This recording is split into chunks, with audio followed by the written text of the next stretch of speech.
রইলা বিয়ারায় গো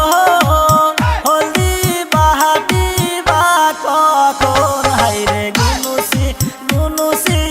বাঁশের চালু হুনলো হাইরে গুনুসি গুনুসি বাঁশের চালু হুনলো